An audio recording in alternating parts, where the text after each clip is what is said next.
sommes de retour dans ce studio de CRTV News qui a repris son indépendance. Le programme Cameroun Delight se poursuit pour cette dernière partie, je l'ai dit, sur la CRTV. Cameroun Feeling a démarré il y a juste un instant. Eric Christiania reçoit la Miss Cameroun Univers 2020. Elle s'appelle Angèle Kosinda. Mais nous, ici, nous allons poursuivre le programme d'actualité avec encore plus d'informations.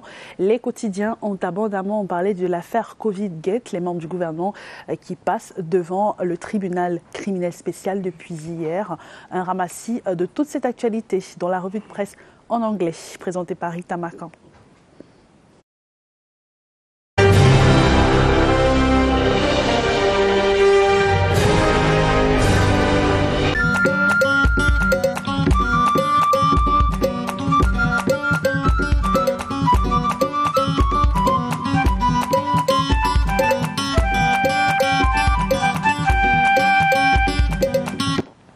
Wednesday, May 26th, 2021. Hello, dear viewers. Welcome to this other edition of your daily press review tabloids on CRTV and, of course, CRTV News. Today, let's begin our review with security in the Lake Chad Basin. Cameroon Tribune today reports on the general mobilization, according to the papers, supporting the transition process in Chad and increased support of the Commission of the Lake Chad Basin and the Joint National Task Force call for the putting in place of demobilization and reintegration programs for ex-combatants deported from Libya. These are some of the conclusions of the extraordinary summit of the Lake Chad Basin yesterday in Abuja in the presence of the head of state representative, the Minister of State, Secretary General at the Presidency of the Republic, Ferdinand Ngongo.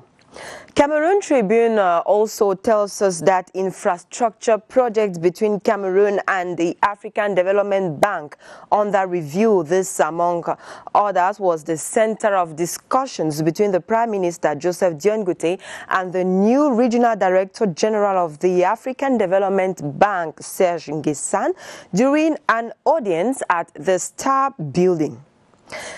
It's time for reflection. Note the weekly newspaper Politics on the occasion of the World Africa Day, according to the paper, at a time when the whole world celebrates Africa like in an irony. It is important and timely for African countries to question themselves on their continent, its future, its strengths and weaknesses. We note that World Africa Day was commemorated yesterday, May 25th, 2021. COVID-19 funds continue to make headline news in most newspapers today. Kalara is talking about manipulation and headlines. Some judges of the audit bench contest the COVID-Gate report. According to Kalara newspaper, the document at the origin of legal proceedings against some ministers has never been adopted by the jurisdiction. Kalara also explains how the pamphlet reached the head of state, Paul Biya, adding that the real audit report is announced in the days ahead. Details on today's edition of Kalara newspaper. Social housing in Banga Bakoko. Réalité Plus newspaper. Today headlines: Celestine Kecha-Cortez hands over keys to the new buyers. The Minister of Housing and Urban Development has once more permitted to buyers of this social housing to have the keys of their homes.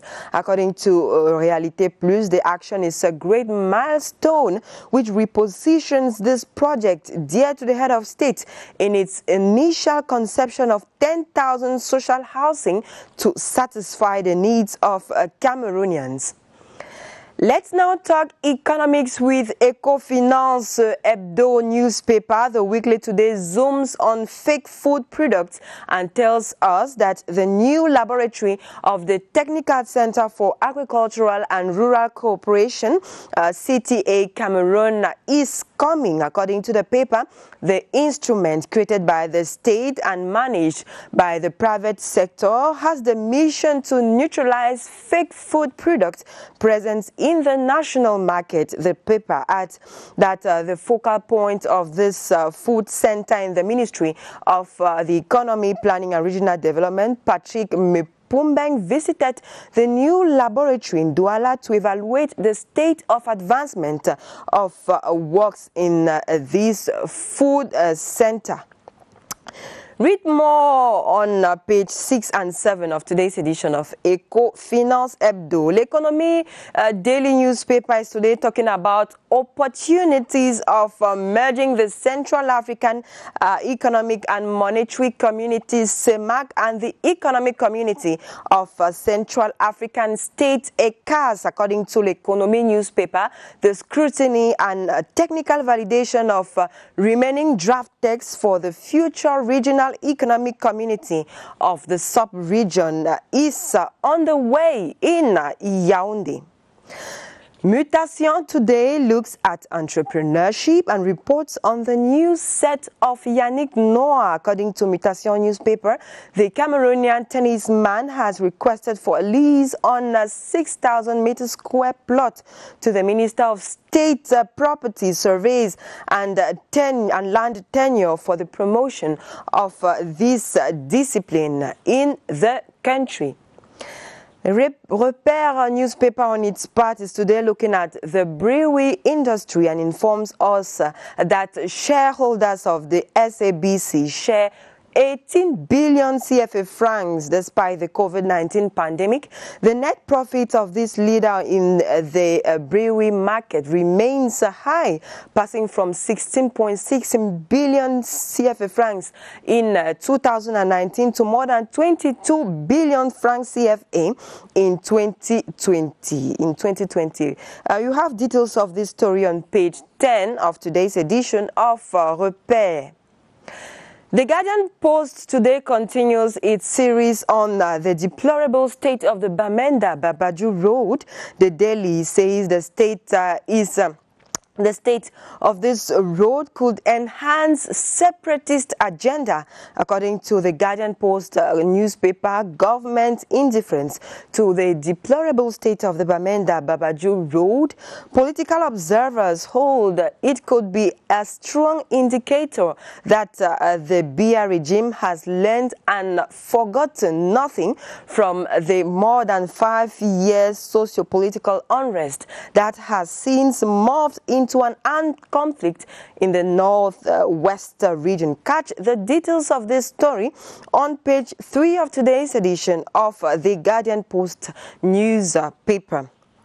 Let's end our review today with news in health. Let's take Eco Santé newspaper, which is looking at the treatment of club foods. According to the paper Eco Santé. Headlines, the Baptist Convention Health Service and the Ministry of Health agree. According to the paper, the heads of these two entities have signed an agreement this May 25th to ameliorate access to the treatment of club foot illness of children aged between 0 to 2 years and reinforce the technical abilities of health facilities to provide quality treatment of club foot illness. And that's it for today's edition of Tabloid. We thank you for watching, and we remember you to each time get a copy of the newspaper in order to have more on what is happening in Cameroon and out of the national territories. Stay tuned to our programs.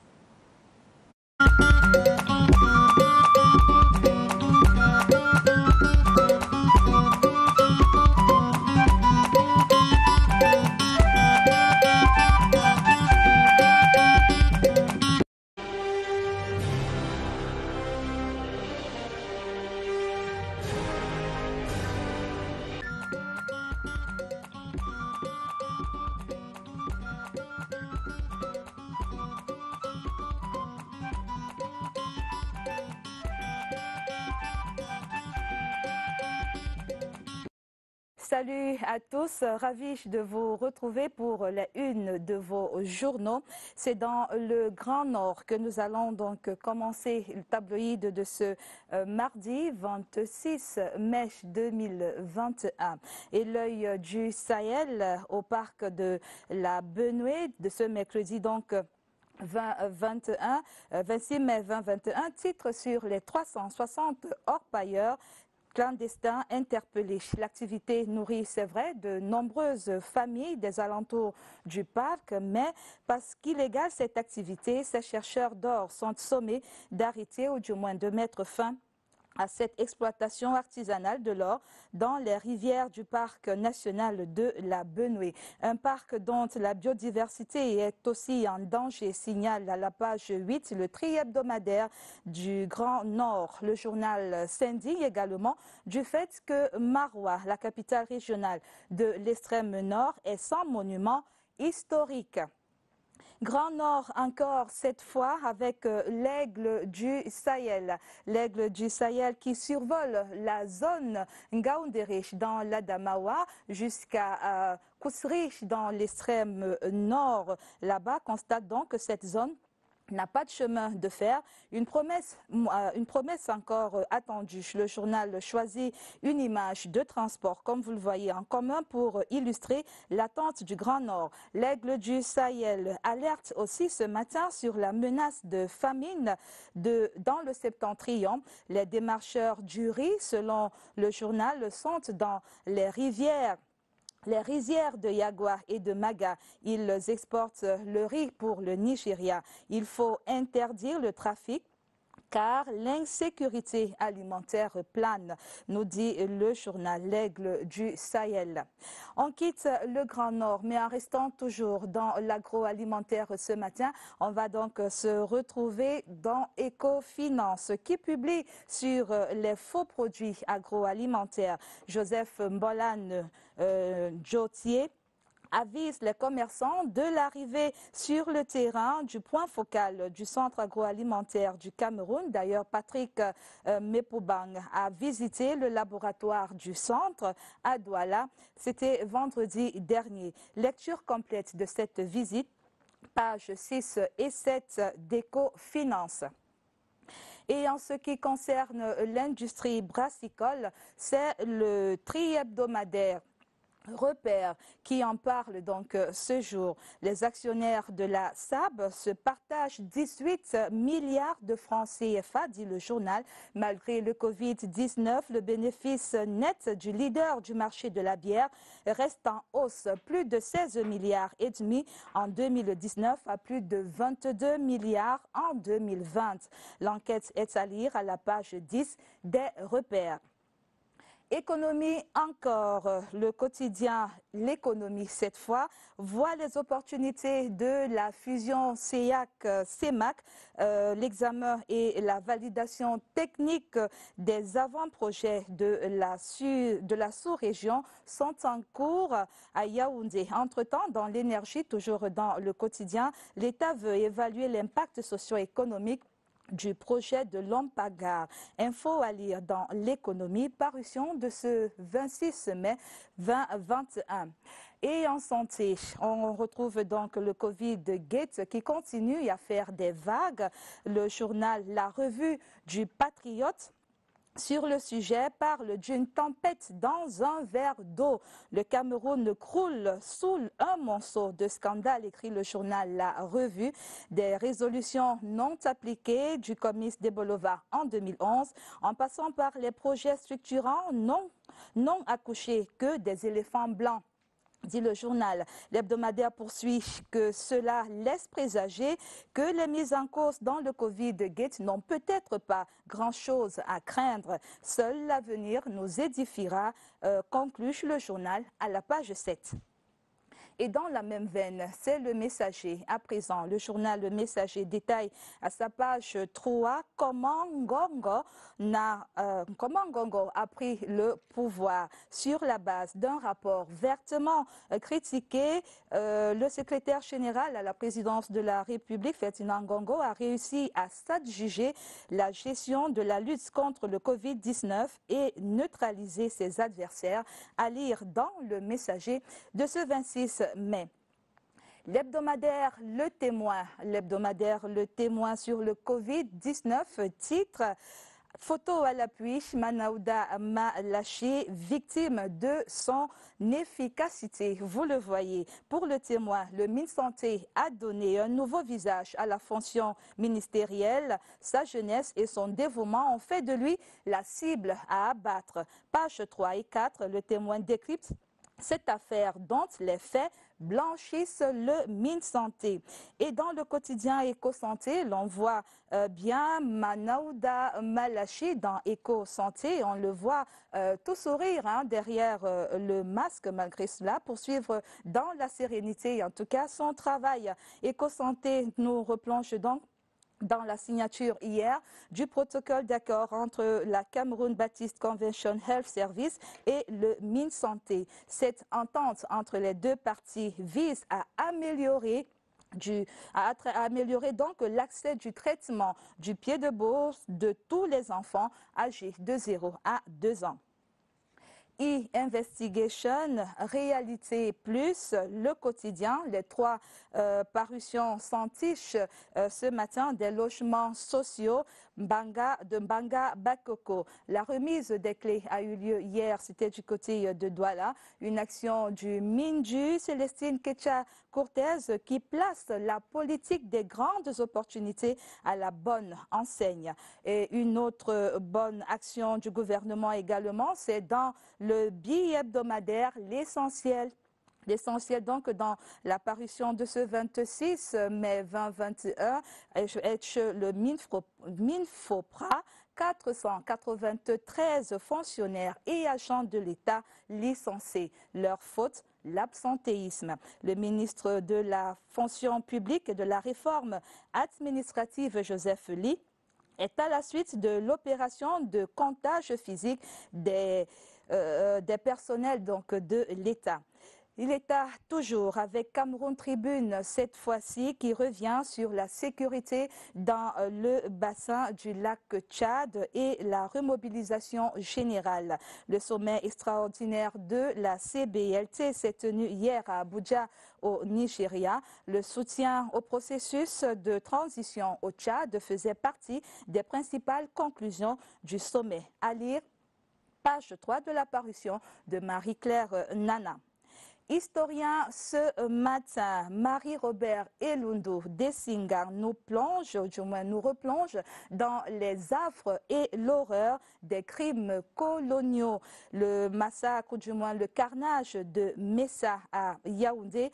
Esingang fait également un peu de sport ce matin en parlant des infrastructures sportives et cette visite de Yannick Noache, le MINTCAF, le journal Mutation. Il voit concernant la visite de Yannick Noache, le MINTCAF, le journal Mutation, il voit donc l'entrepreneuriat et le nouveau set de Yannick Noah. Le tennisman camerounais sollicite un bail sur un espace de 6000 mètres carrés auprès du ministère des domaines du cadastre et des affaires foncières. Yannick Noah veut ainsi, dit le journal, entrer dans la promotion de sa discipline de prédilection, c'est à lire dans Mutation.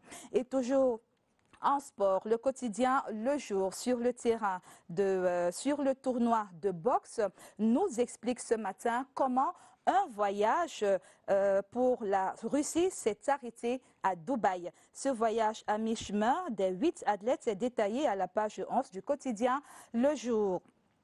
Émergence sur la CAN Total Cameroun 2021.